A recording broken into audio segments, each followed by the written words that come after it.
Hey y'all, I'm Kristen. And I'm Bailey. Welcome to Living on a Prayer.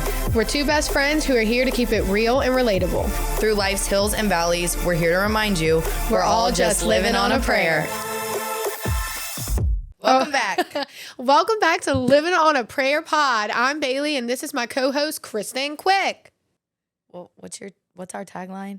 A brunette and a blonde with an inseparable bond. That's right. That's us. We are here today To talk business. Seriously, let's get down to business. Let's get down. Let's get down to business. It like always. Let's go. It always has to start with a little tune, a little jingle, a little morning jingle. I love that. It's not the morning. It's 12:30. All right. Little afternoon, midday jingle. Maybe they're listening to this in the morning. Yeah, most people probably are, you know. You're probably sipping your coffee, doing your makeup, driving to work. Work. That's what we're talking about today. Work. You've been the singer lately. I'm just having a fun little It's time. been you that's thinking of the tunes. Okay. Okay. So we want to talk about business a little bit.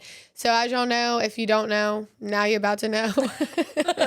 I own a salon in Mandeville called The Beauty Bar, and Kristen owns an event planning company called Let's Make Plans. So we are both little entrepreneurs out here trying to do our thing. But it's not easy. It ain't. It's not easy. It's extremely hard. Our businesses are both beautiful. We love them. And sometimes we question things and say, like, is this our purpose? Is this what we're supposed to really be doing? This was put on our hearts. Right? It's the desires of our why hearts. don't you talk about, like, when you, like, opened Let's Make, like, when all this came to you, like, that, like, when you were like, okay, this is what I'm going to do. I feel pulled to open an event planning company. Like, how did that spark start for you? Well, at the time, let's see. I think that the idea came really to fruition in 2020. The perfect event season, you know, COVID. It was right before COVID, I think. Like, yeah, right Was it when right before every COVID? event got canceled. Yes. It was right before COVID. I, like, had this, like, I think I might want to do this. Jesus gave you that at the perfect timing because I was able to sit at home and make a business plan. Yeah. I was able to, like, sit down. You're like, well, since every wedding is canceled, let me just use this time wisely. Yeah, I wanted to, I sat down and I'm like, let me just. You had spare time. Build a brand. What do I want it to be called? And I went back and forth, like, of a few things. I kind of wanted to call it 2911 events because of Jeremiah 29:11. Cute. And sometimes I'm like, why didn't I call it that? Well, maybe that can be like a sister company. Look at me opening you a second business. When I finally have an office, that's what I want my phone number to end in. Oh, cute. Can you like pick your number? 985-264-2911. Can you pick that? I think you can. That might be someone's number, so don't call. Don't call. Please don't call. Let's make plans. Like, I kind of want to call it right now and see what it goes to, but I'm nervous. Let's do it. Okay. I can't believe if it's like a person I'm hanging. Okay, what's the number you said? 985. Okay. 264. Okay. 2911. I'm literally so nervous. Put that on speaker. Y'all, if someone answers, I'm hanging up. Sorry, wrong number. This means it's someone's number. Well, yeah. If it's ringing, so you can't have it. But sometimes people, like, get rid of their I numbers. feel like I'm gonna throw. We're kind of prank calling. Well, you didn't star 67 it. What if it's someone we know? That would be really cool. Hi, this is Lynette. Lynette, we're really sorry. Lynette, if you're listening, we were just seeing if the number was in use. And now we know it is. Okay, so anyway. Unfortunately that can't. I'm sweating. Lynette, I feel like I know Lynette. I do. She used to work at the dry cleaners, Miss Lynette. Do you think? That's not her. No, it's not her voice. Okay, well, if you're listening or that was your mom or something, tell her we're sorry. I'll probably get a call back. And you know what? I might just be like, look, go read this Bible verse. Your phone number ends in it. 2911. My friend's favorite Bible verse. Okay, so Anyway. part of it is like 2911 events. Let's That's so plan cute. it. Like, I remember getting the text of like, do you like this? Do you like this? I I can't Everybody believe uses we just call that number. I do stuff like that, and then I'm like, what? It was funny and cute. Whatever. It was fun. Now I know. Now I feel a little nauseous. I'm glad she didn't answer. Okay. So anyway, people like a lot of times try to use their name in their business, right? Just so it's identifiable, things like that. So your brand. Yeah, part of me. I mean, I have a great last name, Quick. My brother is B Quick. He owned an athletic development company. Oh, that was so clever. My dad owns a business, Quick Forensics. It's Quick and Associates, but anyway, everybody uses their name, and most event companies, that's how you identify. It's like their name. Blah blah blah weddings. Right. Blah blah blah events. So I'm like, I don't really want my name for some reason. And then I was like, I could use my last name, like Quick Events. And I was like, that's kind of cute, like Quick Events. Yeah. And then I'm like, no, because I don't want people to feel like they're in a rush to plan something. Like, I feel like that will get very misconstrued. And you know what else? You're going to get married, and then you'd be stuck to your maiden name forever. And like, what if your new name is so cool? And you're like, oh, well, that's my maiden name. Well, but I started it in this season, so oh well. I guess. Okay. Just and then you can always rebrand. Through. Yeah, it's true. Yeah. That scares me a little bit. Rebranding? Yeah. I mean, sometimes it's necessary. I get it. Okay. But it just like freaks me out. Okay. It doesn't need to freak out. That's a weird freak out. Because like, what if everyone forgets who I am because I changed my brand? And they're like, oh, I've never seen this logo. This must be the wrong place. Well, I don't know. People. I know. I overthink everything. Just keep going with your story. Okay. I think you also are those new shoes? New laces? No, these are. I've only worn them a couple times. I've seen the shoes, but no, this is them. They're my Let's Make Plans shoes. Yeah, I just That's so ironic that I wore these today and you wanted to talk about business. But I feel like I haven't seen those like charms on your laces. Oh no, they've been. Oh gosh, those are cute. They're a little fancy schmancy. And guess what it says on the outside? Is it on there? No, that's my birthday. I was like, I can't read Roman numerals. There it is, 2911. The camera probably can't see show it. You. I mean, I could, but I'm in a dress. She's in a dress, but she's I wearing. I can do the leg extension, but I'm not going to do it Let's today. Make Plan sneakers. That was good. Yeah. Sorry, I'm very squirrel. Yeah. Squirrel. Oops. Keep going. So, that was like all during this time. Well, a girl I went to college with, I had seen she opened a branding company, social media. I kept seeing like graphics and art and all kinds of things. And this was when that was all like fresh. Yeah. Like it wasn't as cool to like have all these things. Hire somebody to do your brand. social media. You just jumped on Canva at the time. And edit. You made it. Let me just tell you, I didn't know what Canva was. I didn't. Are you kidding? One I day just got Canva. Did you upload your brand kit to Canva? I'm like, I don't know what that means. I still don't. When you're like, our brand kit's on Canva, and I'm like, yeah, our brand kit's on Canva. Yeah. I still don't know what that. Now I know. But I know like you do. I don't. That's why. I was an idiot at the time. I guess I'm an idiot still. Okay, that's not what I meant. I knew it. I'm so very sorry. I shouldn't have said that. It's hard. It's not everyone's cup of tea. Haley, that's why I'm hiring you. Like, it's not everyone's cup of tea. So anyway, I had an idea, and I am very detail oriented. I am very specific. That's what makes me good at what I do. I'll say it. Toot the horn. But I knew exactly what I wanted. I am not a graphic-y person. I can't put all of it together. Yeah. But I can, like, I'll draw out sketches. Yeah. I'll draw out ideas, and then someone has to bring them to life. I presented them to her, and she brought them to life, even like way better than I could have imagined. So, don't you love that? Yes. They gave me options of like exactly what I asked for. Then they gave me a more minimal option, and then they gave me an extensive option of more than what I asked for. I love that. And guess what I went with? The more? Yes. I did. Wow. And I said, this is not something I thought I would ever do, but it was still Is this your brand, your logo right now? Yeah, it's amazing. It was still exactly what I wanted. With a little but it was just like taken up a notch. I like that. And it was taken up by somebody who that was their job, right? So wow. I'm a firm believer in I already know what you're gonna say, and y'all turn the volume up. I am a firm believer as like I could teach myself how to do it myself. I could have gotten on Canva. I could have done it. I could have built it out. I could have saved the money. But I am a firm believer in hiring someone and going to a business that is a professional and good at what they do. Literally. And once you own a business or honestly, once you have a job that you're called to do and you're good at, you learn that really quick because people will try to tell you how to do your job. And you're like, hold up. this is my job. I got it. Right. And then when you can flip that to everywhere else you go, like I'm not even kidding. I'll be anywhere. And they're like, what are you? And I'm like, you're the professional. Right. This is your job. You pick. And they're like, whoa. Well, I mean, That's so nice. And I'm like, yeah, I don't do this for a living. You do. I'll Yeah. tell you what I like. And then you take it and run. right. And that's like so important in business to like delegate and to get the help you need. Cause that's something in the beginning I didn't do. I just was like, I got this. I got this. I got this. I got this. And trying to be every single thing. It's like, you're not. Like you're called to be what you are. It's not going to be as efficient. It's going to be about half, but it's going to be about half mass of like what it the greatest could be. product could be. And yes, it's an investment, but you have to know, like this podcast, for example. Yeah. Both of us sat here and said, we could figure out the mic. We could buy a camera. We could buy some mics. Yep. We can buy the subscription and we can do it all of ourselves and upload it online. But why would we do that when shout out Lettuce Media? Lettuce Media. We love y'all. Don't forget about us when y'all become famous because we'll still be here. Yeah.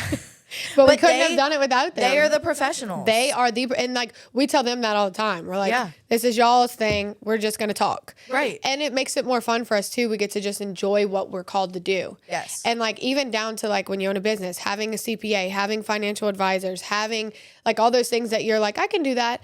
Like, look, I'm not a financial advisor. Okay. I'm not like, but I tried to be. And then it's like, you things realize are getting you probably messed would up. have been more successful if you just would have done it had from the help and get-go, have someone that handles that for you. Well, so also, like, let's make it in a little bit simpler of terms, too.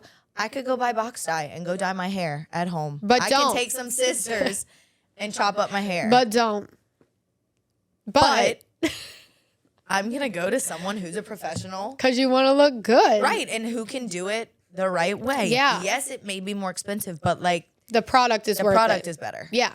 Yeah. So just back to the logo. You could have made it on Canva. I could have made it myself, but this was way better than I imagined because Yes. it was what they were called to do. They were leaning into They're their creative. That's all they purpose. care about was making that logo, not here's the logo, here's the bank account, here's this. I need to buy these props. I need to do like that. All they had to do was make the logo. Yeah. And like, was it expensive? Yes. Did I know that that was expensive or cheap or whatever at the time? No. I loved the product that I received and I knew that they did was a good worth job. it. They listened. They took their time. Like, it was wonderful. So anyway, all of that just like really excited me and got Those me are the going. So- fun parts of opening a business too. Like you get to pick your name and then the colors and the logo and you're like, I can't believe I'm doing this. And it's Yeah. just like, you're so giddy. Yeah. Cause it just is like, what? Right. I'm opening I'm doing business. this. This Yeah. is so cool. Yeah. And then to tell people when it's and brand then new. share it. Yeah, Yes. it's so exciting. And I caught myself, so in this season of when I decided to do this, I still had my job at the dance studio. I was teaching fitness classes. I was working I think still at the Mackenzie boutique. and me or at Euros, like one of the two. And I mean, I'm like a bebopper, Yeah. right? Y'all know this about me. I like to My stay girl busy. bebops. I'll do it all. If I enjoy it. And I was at the time, I was in multiple weddings that year. And I think that was like my 18th wedding I had been in. 18 weddings? I think so at the time. So now are you like 27 dresses? I'm at 21. So if anybody needs a bridesmaid, call What me if up. your 27th dress is your wedding dress? Oh, that's cute. We need to get her in 6 more weddings. Stat. Well, Oh, wait, you're at 21? yeah. 5. 5. Do you have any on the cal? No. Well, maybe it'll just I be have your some friends that are 22nd. engaged or that are like about to be engaged. Maybe it'll so I just don't be know, your we'll see. 22nd dress. Maybe, you never know. But do you have all your bridesmaids dresses? I don't because I never imagined that I would have been in that This many. So like 'cause how sometimes, cool. yeah. So sometimes I would just like That is I'll crazy. never wear this again. So I would either. Does that tell y'all what kind of friend she is? Good ass Yeah. friend. Oops. Good GAF. friend. The GAF? No. So I think at the time, and then Delaney had just gotten engaged, and she wanted help planning her wedding because it was a quick turnaround. Yep. And I kept catching myself saying, okay, let's make plans. Okay, let's make plans to do Yes. this. Okay, let's make plans to do that. And so then I was like, That's it. that's kind of cute. So that's I love it. kind of where it stuck. And I remember like when I was little, I used to watch the wedding planner Yeah. with J-Lo. And I was like, oh my God, look at her in her blazer with like, Her- she opens the blazer yes. and it's like the tide All to her go and like all the things. Yeah. And I You're was like, like, that's she's so so cool. cute. That's what I want to do. That's what I want to be. And I remember for the longest time, I always said that that's what I wanted to be. And But like, it was just as I like, got older, like and sometimes I think like it's almost, you're like, that's what I want to be. But then, how would I do that? Or like, how or would- it just, that'll never work out. That seems fun. But like, you kind of like, I just didn't tell really yourself like these pursue things. it. Yeah, I always thought that, and then when I turned 21, I had a 21st birthday party, and my mom. Why didn't you come? You weren't there. yes, I was. No, you weren't. At my 21st birthday party, you were not. Where was it? At LaBerge in Baton Rouge. Oh, you know what? I wasn't. And I remember there was something that weekend. Hate to hear it. Me too. Anyway, But I remember, and I had bad FOMO. Wasn't it like pink and orange themed or something? no, that was my sweet 16. Oh, I did have a sweet 16, planned that whole thing. Then when I was 21, I remember the 21. I said I really was want. somewhere. It was Great Gatsby. Yes, I think I was out of It town was or like the something. Roaring 20s, and I had a party on the rooftop of LaBerge. And Yes. I remember I asked my parents. They asked me what I wanted, and I said I just really want to have a huge party. And my mom's like, you need to talk to your dad about that. You know, get a budget, figure it out. And I was like, okay. So I sat down and I asked him. He gave it to me, and I said, sounds good. I'm planning so it. I set up the meeting with the event coordinator at LaBerge, and my mom just came with me. The only thing my mom cared about was a cake.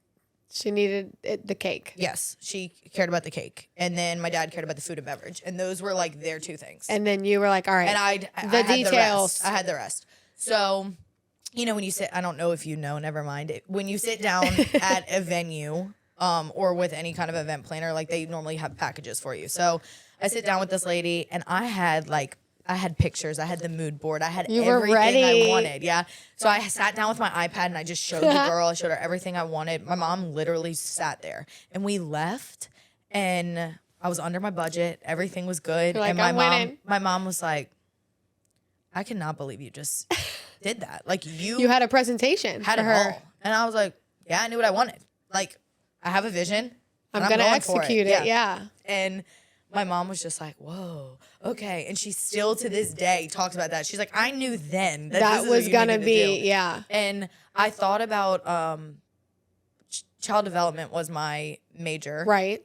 at school. And then I had a minor in nonprofit organizations because my dream, and like this still, we may get there one day, is to do event planning for nonprofit organizations that have kids. Wow. Yeah. Very specific. That's cool. But I know that it's this is somewhere a in my stepping stone. Yeah. I knew that it's somewhere in my calling. And so when I was in college in Memphis, like I would go to the Boys and Girls Club once a week, and that that was fulfilling all of, those pieces. Yeah. Those dreams, I guess. And you so will. for a while I was like, that's what I really want to do. Like nonprofit Yep. organizations, children, events, I raising love money, that. donations, like that. I think that's where I'm headed. You want to put on the big the big galas. galas and Gala. event- yeah. Does anybody know how we really say that? Is it gala or is it gala? I'm going to go with gala.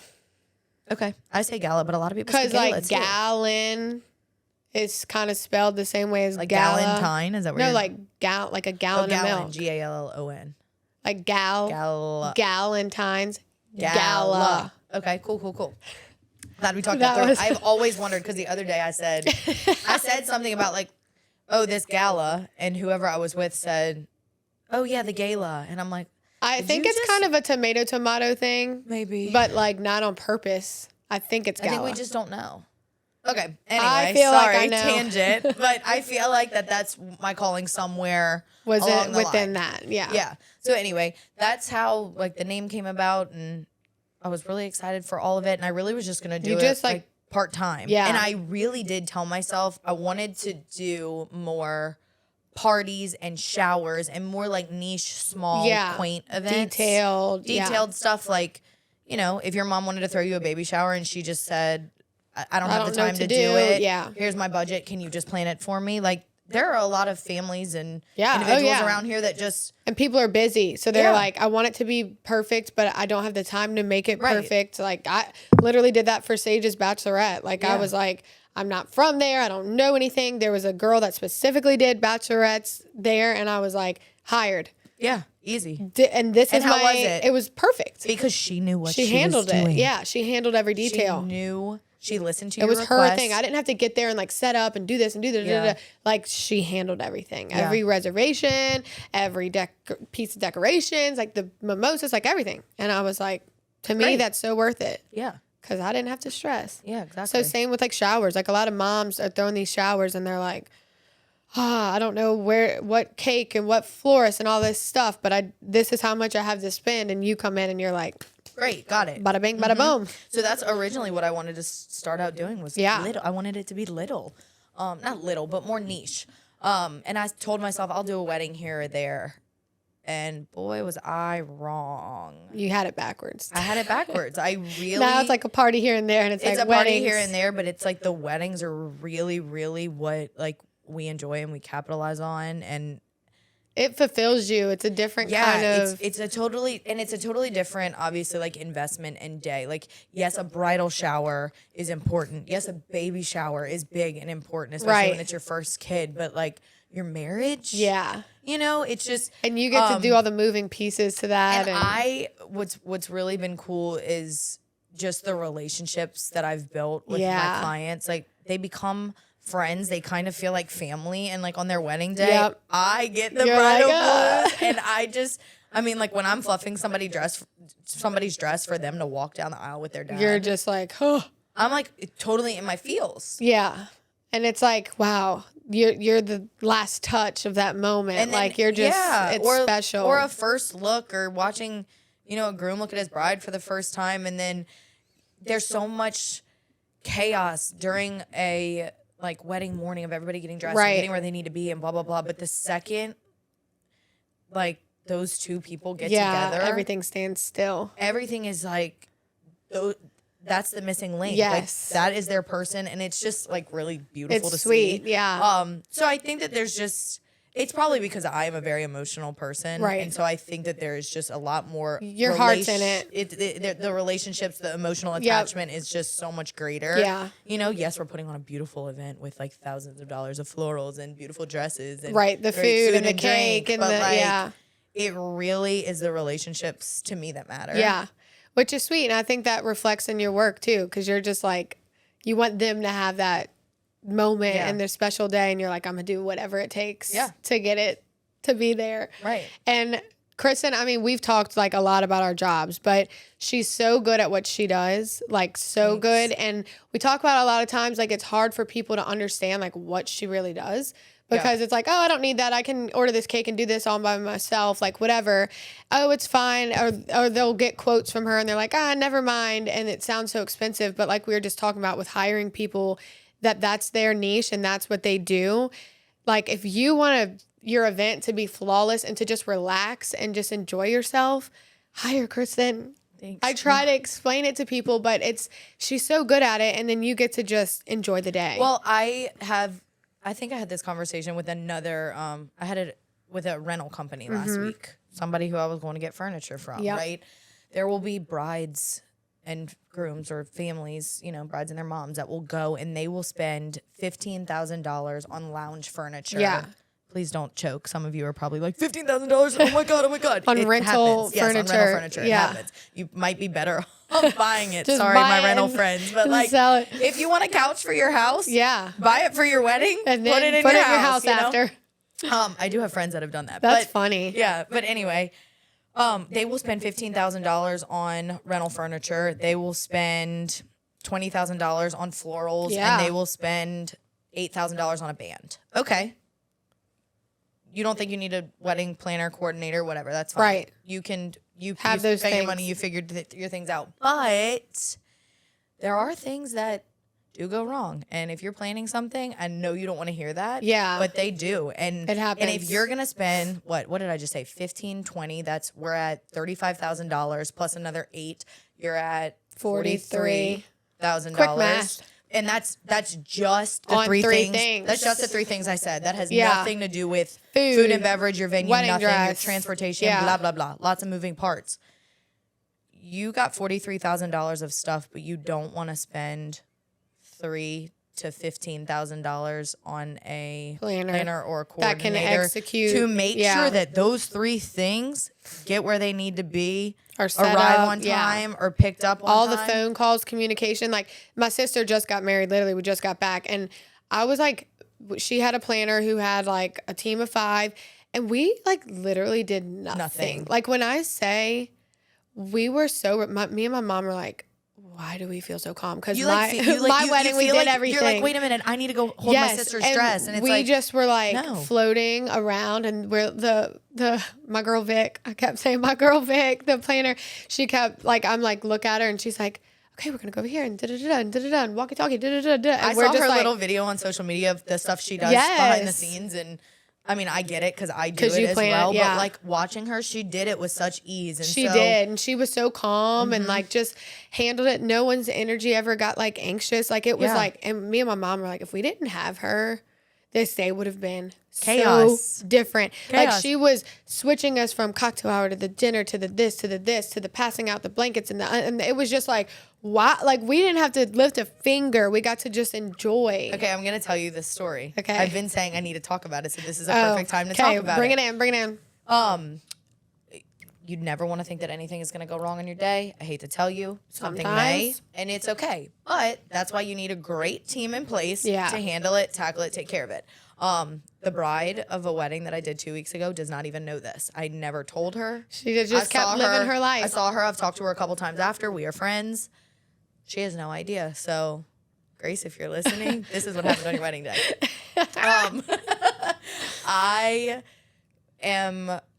The wedding was in New Orleans, and myself and the photographer rode together from the North Shore over to New Orleans. If you don't know where we are, if you don't live here, there is a bridge that connects where we live to New Orleans, other side of the lake. It's a 27-mile bridge, 2 lanes each way.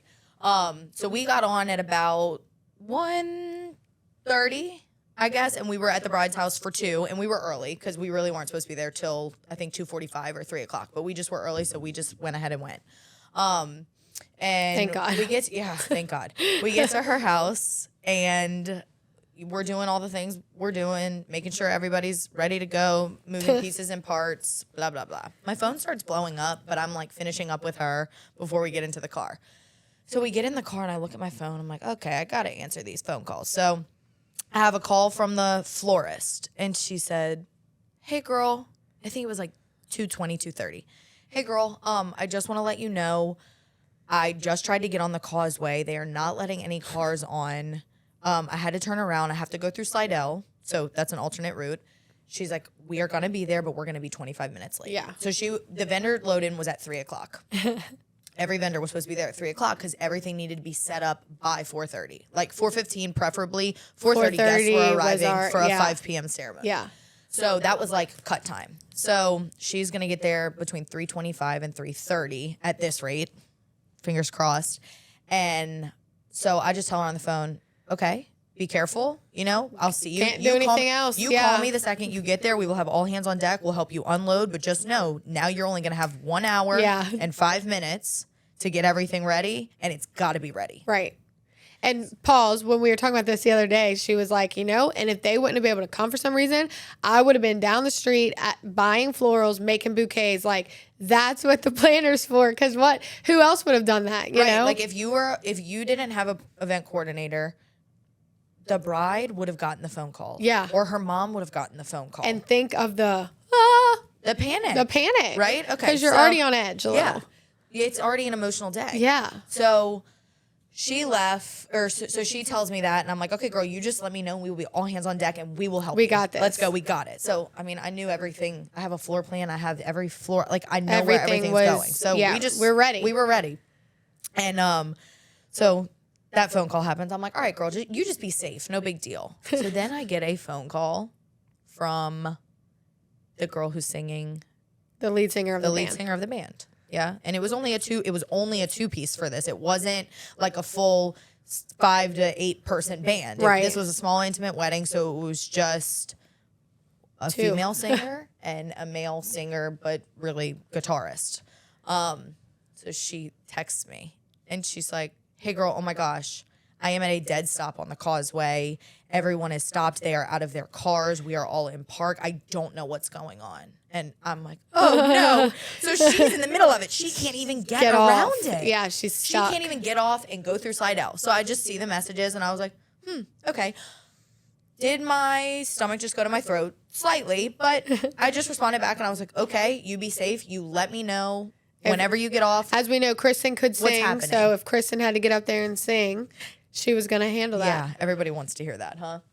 So she says that and I'm like, okay, girl, you just let me know. Be careful. I mean, what else I hope do you everything's do? okay. And I told her, I said, the florist just told me she had to go around. I think there was an accident. They closed the bridge off, so hopefully they can move everything soon. I'm glad you're okay. Let me know. She's like, okay, girl, I'll keep you updated. Like, the sound guy and the guitarist, they're there. They know all the songs. If worse comes to worse, it will still get played. You just may not have any lead vocals. I'm like, right, you know what?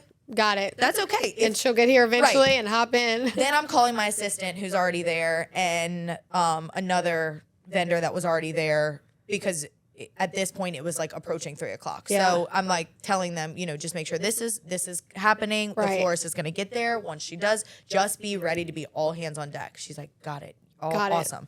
So I'm with the photographer and she looks at me and she said, why are you so calm right now? Like how...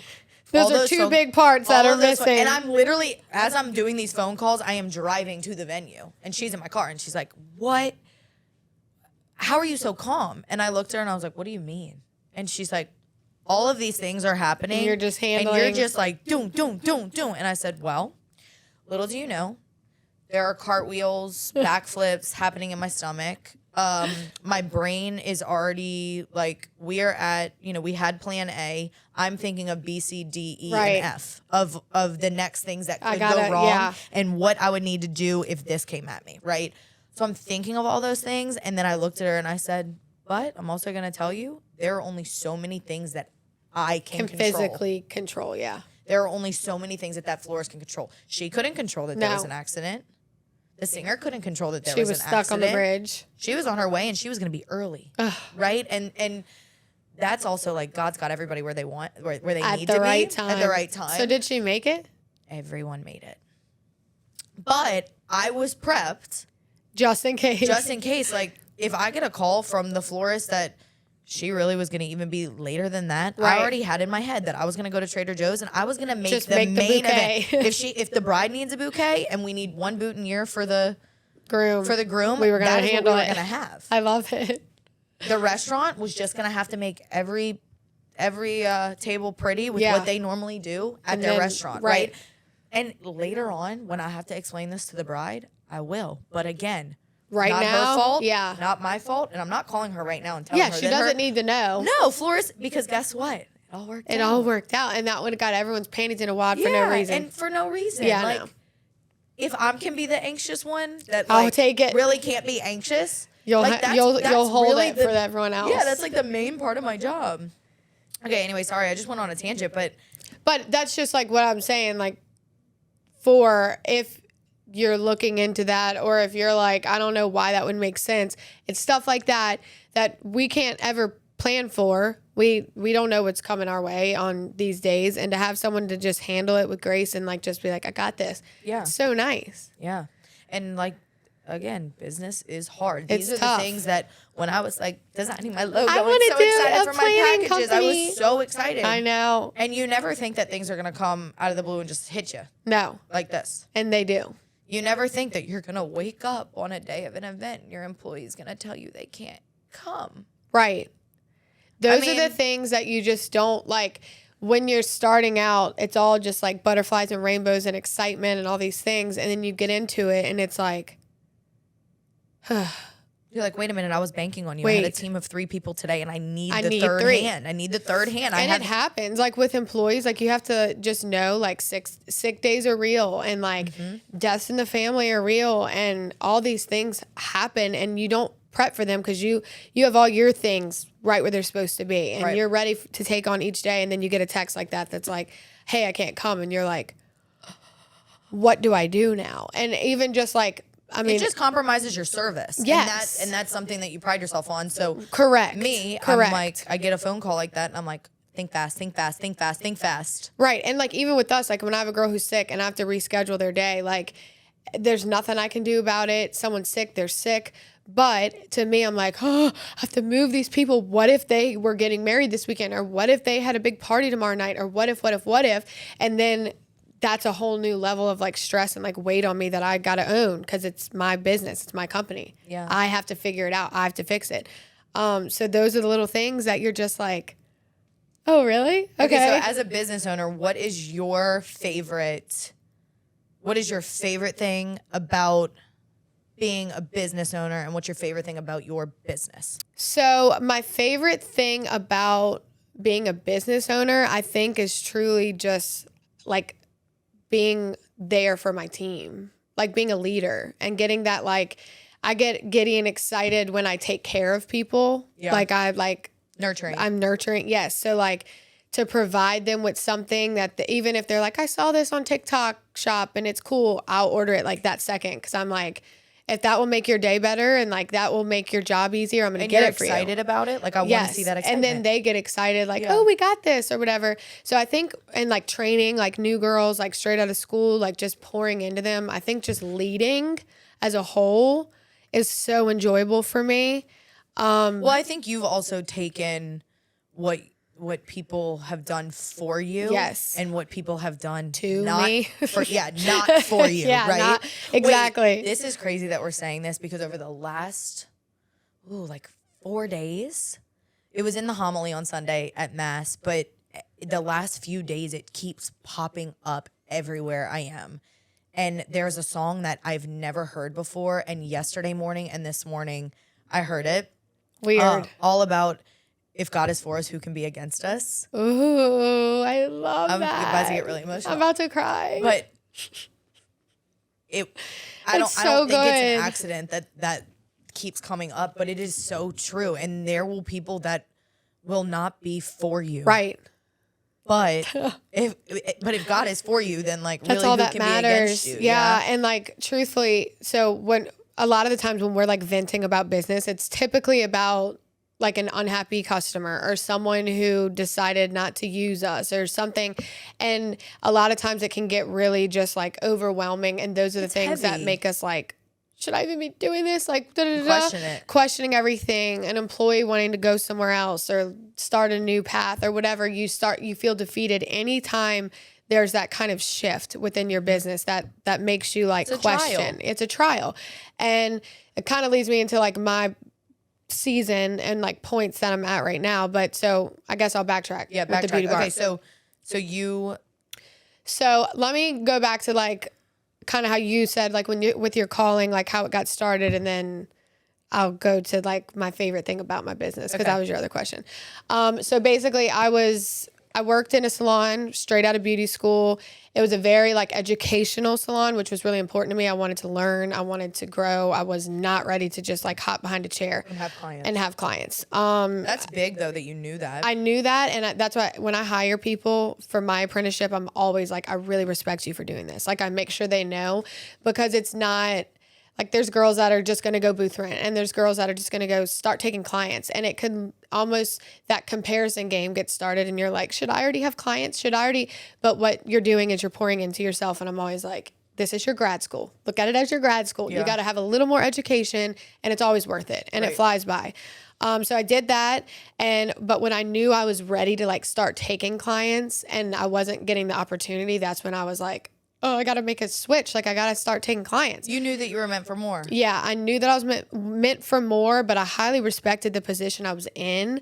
And I was going to wash that hair like no one ever washed it. I was going to clean that toilet. I was going to make that lemon water every morning. Like I was going to fully commit to it. But when I knew I couldn't give my all there anymore because I was feeling the pull to somewhere else, I was like, this is it, you know? Mm-hmm. So then I went to another salon that gave me a little more opportunity with taking clients. Absolutely adored working there. But something was telling me like... It happened again. And I think I was at each location for about a year and 2 months. Like right at that like year mark, it was like, there's something else for you. And I was loving where I was. I was doing like all the education. I was training new people. I had a great, like I was finally starting to get some clients and I was building my business, but it was like, you're made for more. Like you got to go. And it wasn't that I had the urge to like booth rent or to make more money, because typically when you leave a commission salon, that's what we think. We think as stylists, the grass is always greener and you're going to make more money somewhere else. It's all about the money, money, money. But it wasn't even necessarily that. It was just I had a brand I was feeling that I wanted to build, like a culture, and it wasn't exactly what the culture was that I worked for. And it was little things that I wanted to do and add into my client's day and offer them that maybe I didn't have through the company I was with. So it was more so like, you have a direction you want to go in and a service you want to provide, and you can't really do every little thing you want unless you're on your own. Because under that roof, you had a boss telling you, this is how we do it here. This is our motto. This is our mission. And like my mission and all the things were kind of just a little different, you know?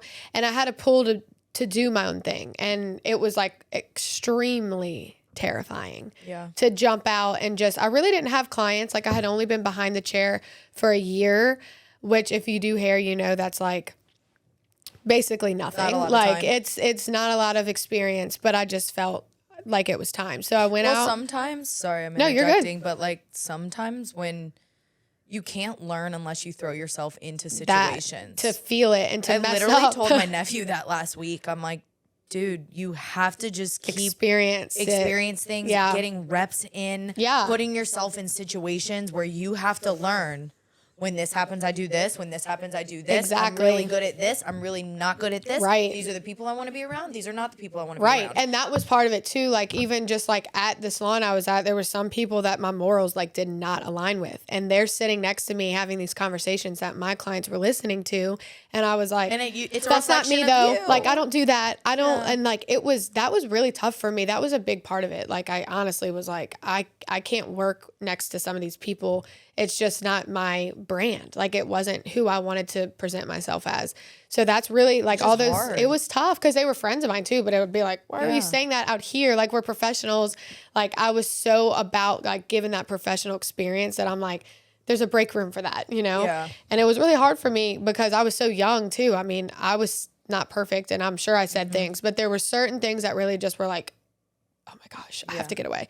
But like giving, you know, you were saying like, you know, giving somebody the lemon water, making them a coffee, like that is all part of an experience, right? And like, you're like, I'm not here to make lemon water. I want to do hair. But as we backtrack, like now that we're older, you look at those little things that you had to do in your early jobs and you realize, well, I learned this. I learned time management. I learned so much from that job. I learned customer service. I learned appreciation in a different manner. And then I also learned like what it felt like to be appreciated and what it felt like to not be appreciated. Yeah. And that I carry that with me still in my pocket. And I tell my assistants, they sweep the floor and I'm like, thank you so much for sweeping that. And they're like, oh, it's my job. And I'm like, no, thank you. Like, thank you for doing that. I know that's not fun. So just those little things from that experience. And like you were saying, the water and the coffee, like I know how important that was at that time. So when now I go get my hair done, we offer like 6 different kinds of coffee and water because I know that sometimes those details I would matter. like to just have a little champagne. Yep, we have it. Right? We have it at the beauty bar. Yeah. And that's all kind of packaged into like people are like, wow, oh, that's an expensive salon, but it's a service. It's an experience. We're not just giving you good hair color. Right. You can have unlimited beverages of your choice and all the head massage and the robes or luxury that you're wearing. Like it's not just your average Joe come get your roots colored place. Like it's just not. So, and I knew at the time where I was like, these are the things that I wanted to like offer, like all of these details. So I had my own studio for a little bit. And that was like my first experience with like my logo. What am I going to call it? Like all this stuff. I think I made my logo on like a texting app, like for Bailey Metrogene Hair and Color Studio. Like that was my name. And like there was like an app with different fonts. Were you married when you? Yes, you were married when you broke off. I just got married. Just got married. And bless Aaron's heart, like he like redid every little studio I would hop around to. And then he was always like pushing for me to keep doing what was next. But everything, I would grow out of everything so quickly.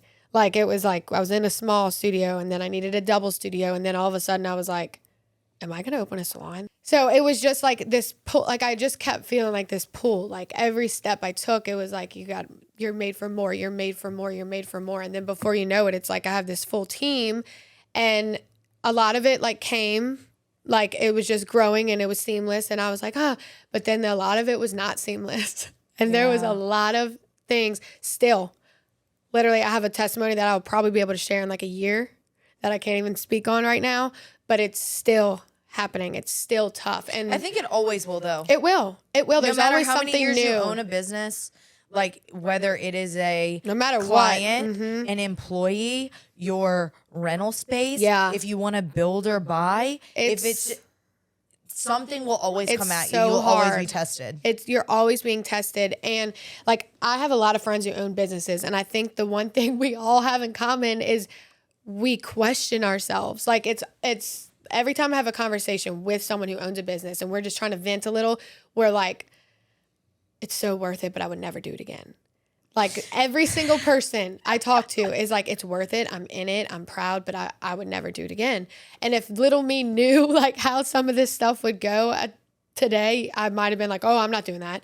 That sounds scary, but you don't know. And you hop into it excited, eager, blind, like willing to just like do what it takes. And then you're like, these roadblocks come and things happen and employees leave that you thought, oh my gosh, I thought you'd be here forever. And then managing people and managing new a team people is the hardest part of owning a business. And I signed up to be an event planner. You signed up to do hair. Right.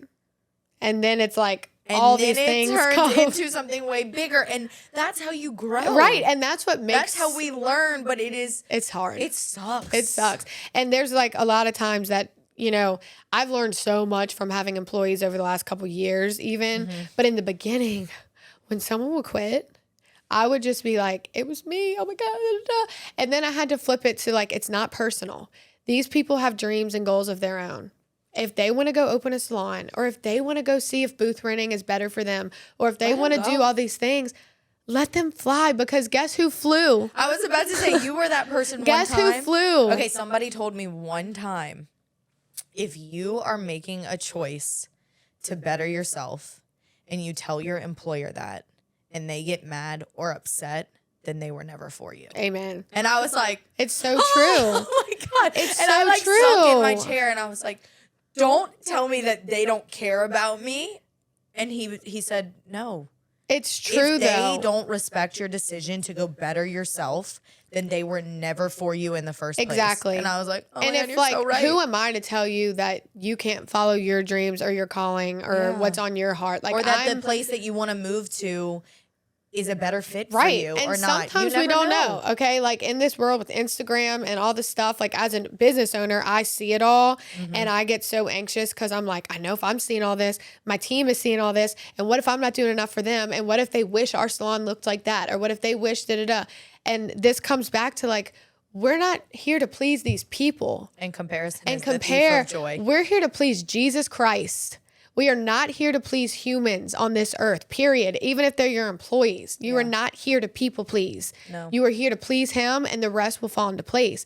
So that's something, even as of recent, I'm having to really be like, if we run out of that, it'll be on next week's order. And that's okay. I don't have to rush order something overnight to please an employee who probably wouldn't rush order something for me overnight because that costs a lot of money. Yeah. And it's like trying to really understand that, everything's seasonal. No matter what business you're in, your employees are seasonal. No one's there forever. No one is made to just be with you till you close. That'd be awesome. And there may be that one little rainbow unicorn employee out there that's like, I'm here for you. What do you need? But it's not realistic. You just really have to be there for yourself. Yeah. It's true. That's the hardest part is like you and Jesus. It's so true. You just have to cling to Jesus. And that's where I've been at in the last like year with my business, is really just like clinging to him and understanding that I'll pray, like, remove who's not supposed to be here. Even if it hurts me, remove them and like give me the employees that should be. It makes me feel better. Yeah. And then you always look back and you're like, clients too. This is one of the hardest things that I've had to learn is that not every client is for you. Not everyone you should say yes to. Not every person that makes an appointment or that sends in an inquiry is. It's not always about the money. Yeah, It's not. And both of us, I think, have learned that a little bit heavier recently, and we've been talking about it and reflecting on it. And one day soon, we're gonna have an episode. Yeah, more we can on go money, deeper on that when this finishes and where we're feeling. But that was really hard. And it still is hard for me that when I send information in my pamphlet back, and did I just say pamphlet? I don't really have a pamphlet. I was like, man, I don't know. You're my PDF, your like PDF my packages file, and everything. Yeah. Like when I send all of that back, and I am very intentional about the way I respond with what information they give me. Like I don't have just like a copy and paste to every client. Like it's hey, custom. Thanks for inquiring. This is what it looks like. It's customized. I like to take the time because I pride myself on that relationship, but I get really hurt when people don't respond back, or when we go back and forth for a little bit, and then all of a sudden they don't respond, and then I follow up and they're like, well, sorry, I wound up going with somebody else, and you're like, could you have just let me know? I get so upset, and I'm like, well, I wish why didn't they tell me, and then B, whatever, and normally it comes out like in the light a little while later that, you know what? They weren't the client for you. They weren't for me. Yeah. Or truthfully, you weren't for I'm them. not for them. Yeah. And they is knew so that, true. But it's hurtful, right? It To not be chosen. And when you're giving and pouring everything into your business and into these consultations and these customers, and then you don't get it back, it's like, ugh. But then it's like, okay, this is not their job. This is my job. And I'm doing everything I can to do what's morally correct, what's like professional, all of those things. Like I used to say yes to every single client. Okay. Cause you kind of have to in the beginning. Yeah, you do. But you also, that's part of your growth, I think, is to see who is for you and who's not. And I used to have clients that, and when I would see their name on my schedule, I would literally be like sick to my stomach because they were mean. They acted like I was their slave, and like, last time they talked to me like I'm down, not a human, you know? And like, I still see it sometimes in my salon with my employees, and I'm like, no, they're not going to talk to you like that. Like, we are humans. We are doing the best that we can. And I used to just yes. And then when someone wouldn't come back, when I would like have a client not come back, I used to be like so sick about it. Oh my gosh, like she didn't come back. Like, what did I say? What did I do? She didn't like her hair. I used to be like that weirdo too that would like text people and be like, hey, like clearly they weren't coming back, but I'm like, you forgot, you haven't booked your next one. And then they just to see what they would say to you. See, and they like don't answer me, and I'm like, I'm gonna die. Like, it was just so tough to like not have that retention. And it's like, what did I do? And it was all like that self like doubt, and you're not good. And let me tell you something, I like was not, obviously it takes experience. Like, I messed up people's hair. For sure. But I did a bad haircut. I did a bad color. For you to learn to like have a conversation about it. And that's. I can speak for every hairstylist. If you don't like your hair, call them back and give them the opportunity to fix it and learn from it. Don't feel scared to tell us, because we know we're not perfect. Every head of hair is different. We have to do what we can do with what we have. So why do we feel like when we go get our hair done, or when you get your hair and makeup done at a wedding? I mean, because you're bringing it to wedding. Yeah. But I think I know, like, how many times have I been in a wedding and I've gotten my hair and makeup done, and I'm like, I'm going back, I'm going in the bathroom and I'm fixing it. Literally. Or like I have my friends be like, help me pull this recently, down. I will tell you, last year in October, I had it happen to a friend. She got her hair done, and she was one of the first ones, and she came out and she's like, I hate it, and you're going to fix it. I said, no, I'm not. She's going to fix it. You paid $105 to get your hair done. Just go back in there and tell her, hey, look, I really don't love this. Yep. I know you have 6 other people in front of me, but I really would like for you to touch it up at the end. Okay, but this is my question. Why do we feel nervous? Yeah, to like upset them or hurt their feelings. Well, because I think that's just like someone with a kind heart. Like, you're scared. Like, Aaron won't even send his steak back if it's wrong. And I'm like, no, it's really expensive, and we're trying to have a nice date. Just ask them to cook it a little more, or to like whatever. And he's like, oh God, no. I think it's just that fear of like confrontation. Like, some people may not react to that well. Like, if he's like, oh, my steak's wrong, like, okay, mister. Right. You know, or like if you're like, I don't like my hair. Well, that some stylists would maybe say like, well, that's how I did it. I don't have time. Like, I've seen that happen. So I've had clients come to me and say they tried to go back and their stylist made a bunch of excuses. And I think that's just the thing about growth. Like, some people can't take criticism. Yeah. And they're not able to say, Okay, like, fair. I messed up. Fair. Oh my gosh, sit down. So we would rather just not say anything than take the chance of someone Ruffling owning their someone's mistake feathers. or Because what would you or do if you're like, I pushing don't it like off. it. Can you fix it? And she's like, well, I did it the way you asked. And you're like, great, you did. Like, I've seen that happen. You know, I really have. What seen about that. when people come to you? Sorry, I'm tangenting a little bit. It's all right. What about when people are like, this was so expensive and I paid so much money for it. It happens all the I paid time. for this and I blah, blah, It blah. happens all the time. Okay, so when people throw money in your face about Yes. I mean, part of you probably is like, every other person in here is also paying for My that. thing is, your money is not my business. Okay. Your finances do not matter to me. This is a luxury service. You do not need to get your hair done. If you can't afford it or you can't afford here, then there's another place and for that client you. is just not for you. And I'm totally fine with that. I'm also fine with you sitting down and saying, this is my budget. What can you do? Great. Here's what we can do for that. Yeah. But when people start trying to make me feel bad, For your pricing. oh, my husband just lost his job and I shouldn't even be here. And like, your prices are so expensive, but I love the way you do my hair. I used to have clients who would, every time they sat down, money trip, like guilted me. And I'm like, what's in your bank account is not my business. And like how that looks for you is not my business. And also, you're probably sitting there going, I have this 1 hour that I committed to do your hair because Right. I have 3 children to feed. Right. And like, honestly, even it was before I had kids when this happened the most. Yeah. But it was still like, I'm here grinding for 12-hour days, putting in my work. I do all this education. I have a luxury salon. I just served you 3 glasses of champagne Yeah. that at a That weren't restaurant, free. that would have been $50 That weren't alone. free. Yeah. So it's like, to me, my job is to make you feel from start to finish that you had the best Make you time of your feel. life. Make you feel.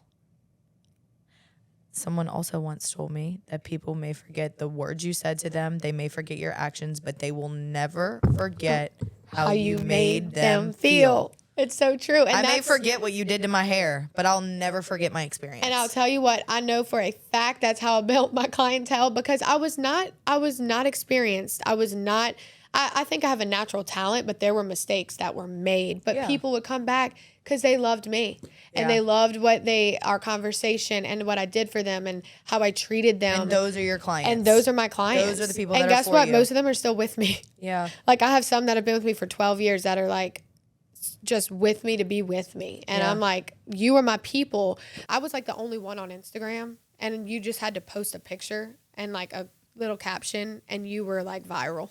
You got 4 likes, baby. Viral. Now you got to make a movie to go viral and you got to use the right song and the right edits and the right Keywords. captions and Yeah. keywords. And back then that none of that really mattered. So that was like a stressor. That wasn't an avenue that bothered me. Yeah. I would post and get off and move on. But now, like every salon has a marketing director that markets for them and makes reels and posts stuff. None of us do it ourselves. If y'all think we do, we don't. I promise you, we I don't. No, I said salons. I'm like, I've been doing Some it do, but lately. most of my friends who own salons, I do have help. We all have some type of coach, marketing director, Yeah. something. We all have invested Well, I in think that. again, okay, let's backtrack to this. Now that this is a huge part of our lives, our communities, our everyday, Right. how we get our information, there are companies that do this for a living Correct. because they are good at it. They because specialize in they it. specialize in it. Yes. So you know what? If it's in your budget and you really want to be successful in other areas of your profession, Yep. hire the damn marketing. Yes, and it's seriously is a job in itself. It is to It's a do that. whole- I do mine at night. I don't have in my it in me, bathtub. and honestly, I don't really like social media. So to sit there and be staring at it and try to edit and stuff, like it really, What's exhausting? it's exhausting. And then the people that are really good at it can do it Quick. quickly, and they're that's their job. good at So it. they're quick and efficient. So it's like all of that came into play. Also, like when I opened, I was like the only like young entrepreneur, like business owner. Honestly, like people were like, "You're 23 opening a salon? What?" Right. There was not, all the other salons were pretty established in our area. So like not that I feel like I have competitors, but at the time it was very like, It was just me. Yeah. And the people who have been around, and I knew they've been around, they're great. And then now it's so popular to just open your own salon. Like girls are doing it left and right, and you see them popping up and you're like, oh, another one. And they're cute and they're trendy and they make you feel less than sometimes because you're like, that one's brand new. It's like shiny and sparkly. Are my girls going to want to be there? So I think all of these things make it harder now to just, and like even you or any kind of business you own, like comparison on the freaking Instagram and what the people are saying and doing. And you're just like, I'm not doing that. I'm not doing that. I didn't do that. And the other day it hit me because I've gotten these feelings a lot over the last 6 months of failure, of try not to cry, but just of like, you're not enough and you're not made for this. And it's okay to quit. It's okay to close. You don't need this. And like all these thoughts. And for a while, I'm like, Jesus is telling me to like go somewhere else or do something else. And then it stopped me in my tracks. Like Jesus does not put those negative thoughts in our minds. The feeling of anxiety, of failure, of not being good enough, like that doesn't come from him. That comes from the devil. And so like really it's hard sometimes to figure out what spirit is talking to you and like what direction you're supposed to go in, because you feel these feelings so heavy. You're like, surely God is telling me to do something else. But he would never put that pain and that anxiety and that suffering and that feeling of just failing. He wouldn't put that on us. He doesn't put that stuff on us. He puts the triumph and the success and the compliments that people give you for being so successful and I admire you so much. I want to be like you one day. Those are his words. Yeah. Well, the pain and the comfort and the anxiety means something's wrong. It means something's wrong. Now, you may not be able to identify what that thing is. And that's okay. And sometimes it takes time. Like, yes. And I think that we are in a very rushed and hurried world and community and environment. And it's like, if you have an idea, you need to act on it. Yes. If you have a thought, you need to figure out what it means. Right away. And sometimes. Or if one of my employees brings something to me, I'm like, I got to do that today. Now, so they're happy. But some ideas take time. You need to sit. You need to be still. Sometimes when you start praying for something, you may get an answer in a day or two. Sometimes God says you need to wait. Yeah, and I like this. This is gonna be every month. I'm gonna sprinkle a little crumble. Everything's gonna. It's gonna make sense. It's gonna bloom. It's gonna make sense and bloom as it should. And like for me, like my flesh, I usually want to act on things like quick, and I want to act on emotions like quick, and I want to handle stuff quick. And that's just like how I've been. But I've learned that's not the case, because sometimes you make these rash decisions based off the wrong spirit. And like, honestly, if I would have listened to what I thought was Jesus, I would have maybe not been here today, like with my business and seeing all the things that are coming to us right now. It's like, I would have missed out on all this, but that was the enemy telling me like, you're not good enough. You're a failure. You need to quit. Yeah. You need to stop. It's okay to stop. People won't look. All these thoughts going through my mind. I'm like, Jesus does not give me those thoughts. Yeah. So something feels like change is coming, but change doesn't have to be negative. Change can be really good. Mm-hmm. Change can be great. It's just scary and hard, but just accepting that change. It doesn't have to be bad. It doesn't have to be bad. It doesn't have to be drastic as you need to quit your job because something feels feelings just mean that something's coming. Greater. And I do believe if we listen to God and listen to him, like be still, like you said, just be still and like take each day by day and just listen when you can and just know like he has a plan that's greater than anything you could think. Like, okay, I need to make a plan. No, you can't, because his is greater and you don't really know. You're lost sometimes. You feel like, what's next for me? He has that figured out. It's just like giving him the trust, surrendering to him and just saying like, hey, I'm going to keep doing what I'm supposed to be doing. Well, again, there's a lot that you can control. You can lay the foundation. Yes. You can set the morals and boundaries and all the things that are really important to you. You can lay that, but you have to leave room for the good, the bad, and the ugly. And that's the only way that you're going to grow, change, and be successful. Yes. And that is the hardest part, not even about being a business owner, but about being a human. Being a human and just knowing that like things are gonna happen. Well, and it's just how you kind of handle them, really. Right. How you approach them, how would you want someone to handle something like that towards you? Well, I think, life is technically a business. Like, I am not only a business owner. That is not my full identity. Right. Like, I'm a daughter. Yes. I'm a sister. I'm an aunt. I love that you I'm said that, friend. because I think when you do own a business, it can become your identity. Yeah. Which is unhealthy. Like, you can become so obsessed with everything you pour into it. And I mean, you get burned, whether it's through a client or an employee lying to you and doing something that you didn't like ever see coming, like whatever, you get burned. And then you're so emotionally invested. It's your identity that then that stuff pours into your real life and you're just like a miserable person. So having the boundaries of knowing too, like, this is not my identity. This is my job. Yeah. Like this is what I'm called to do, but I'm a daughter, I'm a sister, I'm a friend. Like, I have to pour into those other areas of my life the same way I do into my company. Yeah. Or all you have left one day is just a business and no friends, no family, no love, no Jesus. Like, you're just like, well, I have a multi-million-dollar company though. Right. It's not about the money. No. It's really not. No. And what's the point of being able to afford the Mercedes if you are driving the Mercedes to somewhere that feels empty and lonely? To work. Or to dinners that feel empty and lonely because you're not. It's empty. It's empty and lonely. And same with the purse and the shoes. Like, we've talked, like, it's fun and it fulfills you in that moment, but like, then what? Yeah. You want another pair of shoes? You want a new purse? Like, it's just like the money, the items, the things, they don't matter.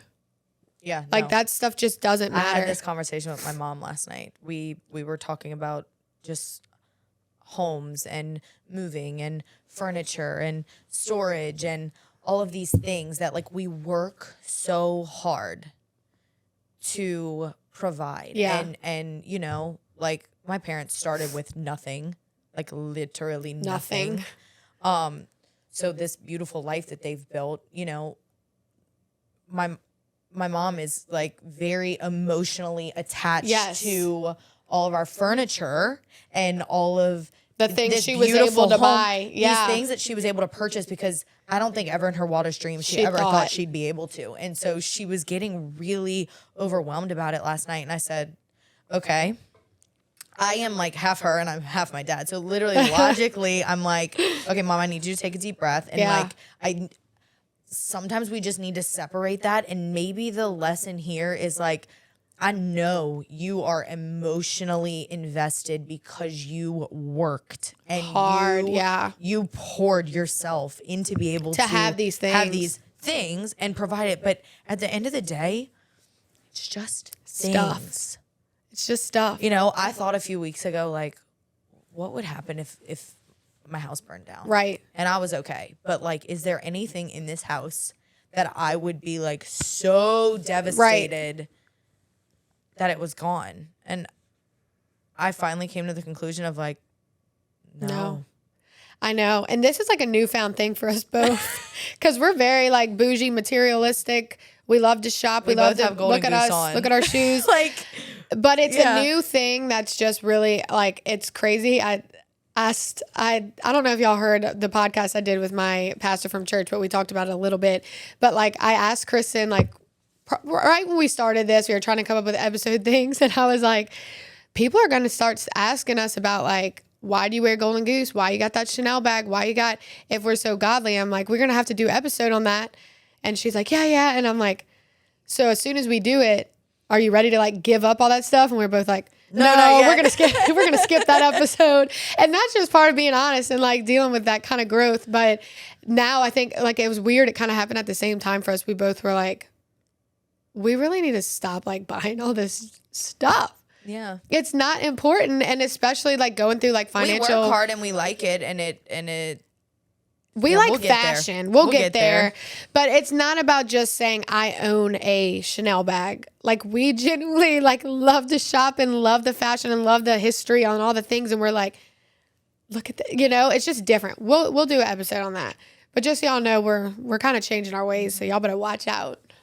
But moral of the story, business But is basically, beautiful. business can be pretty, it can And be sucky. ugly, but I do believe that Jesus put stuff on our hearts for a reason. And I do believe that he put on my heart, whatever, how many years ago that was, 10, 11, when I left that salon, that there was something Started bigger your for path, me. Yeah. I believe that he did that when I was at a little excited, I can do anything state in my life, because today, if he put that on me, I'd be like, no, it ain't. I'm not ready. I know too much. But then I knew nothing. I didn't know how to do any of it, but I did it. And with him by my side, and I'm still doing it, and it's going to keep growing, and there's going to be bumps in the road forever. It's just how you handle the bumps. And once you go through one bump, like a bad bump, you're like, I can do this. I can do this. Like the first time I had to fire someone, baby.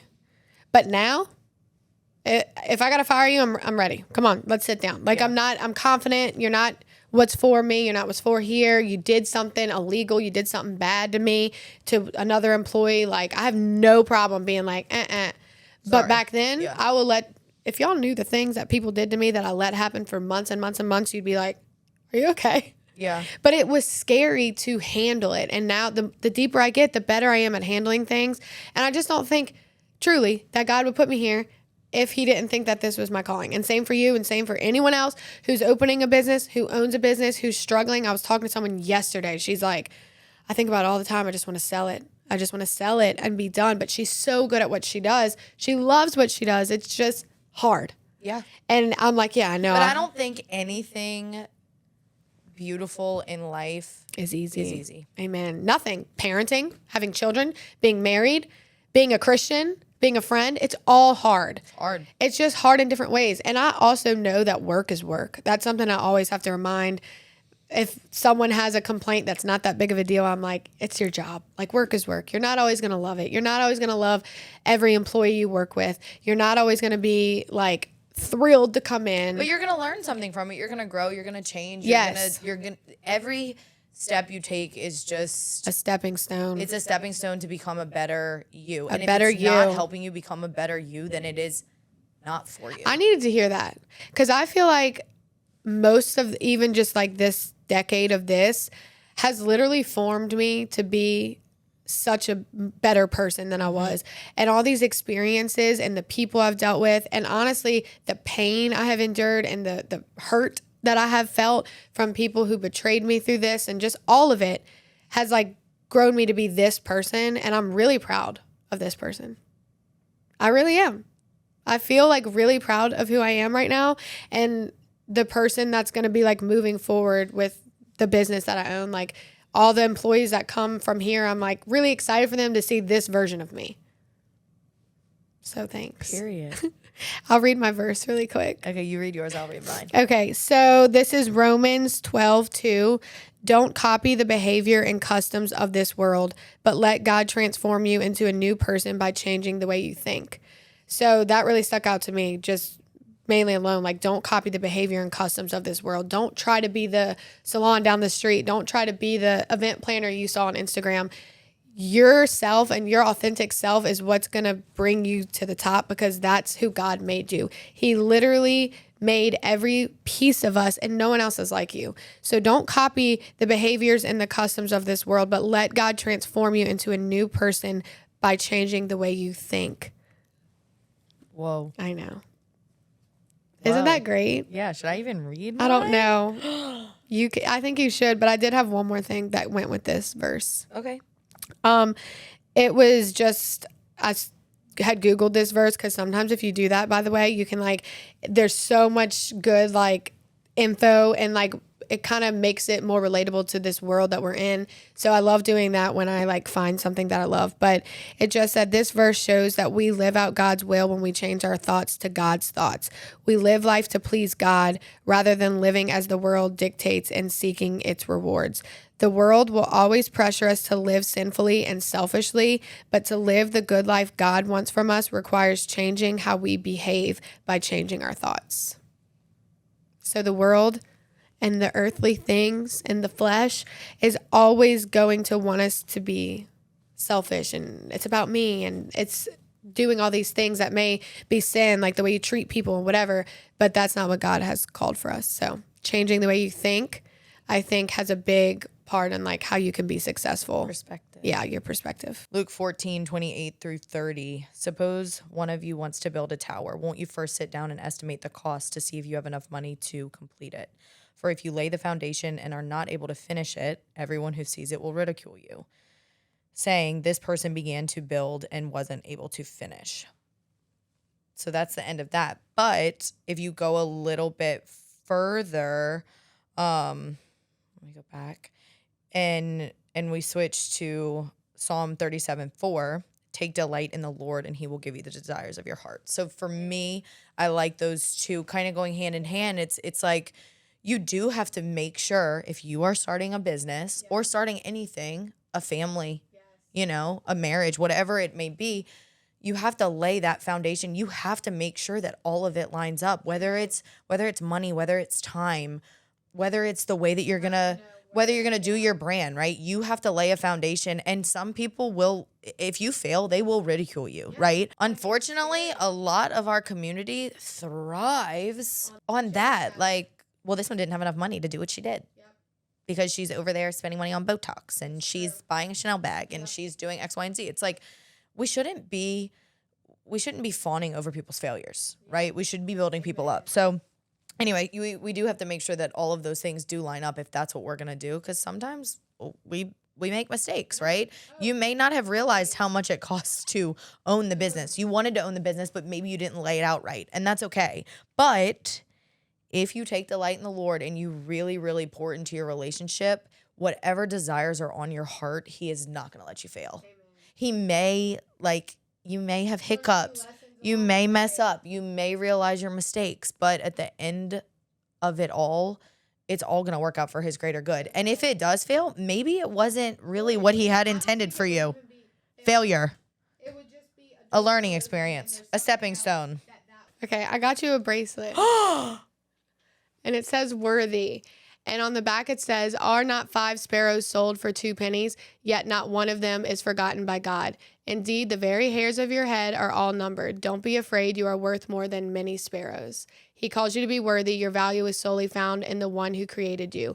Don't search for it in anyone or anything else. You are not worthy because you have earned it. You are worthy simply because he says you are. Surrender, striving, and receive the love and grace he freely gives. To him, you are worth dying for. That is so nice. So you are worthy of owning your business and succeeding.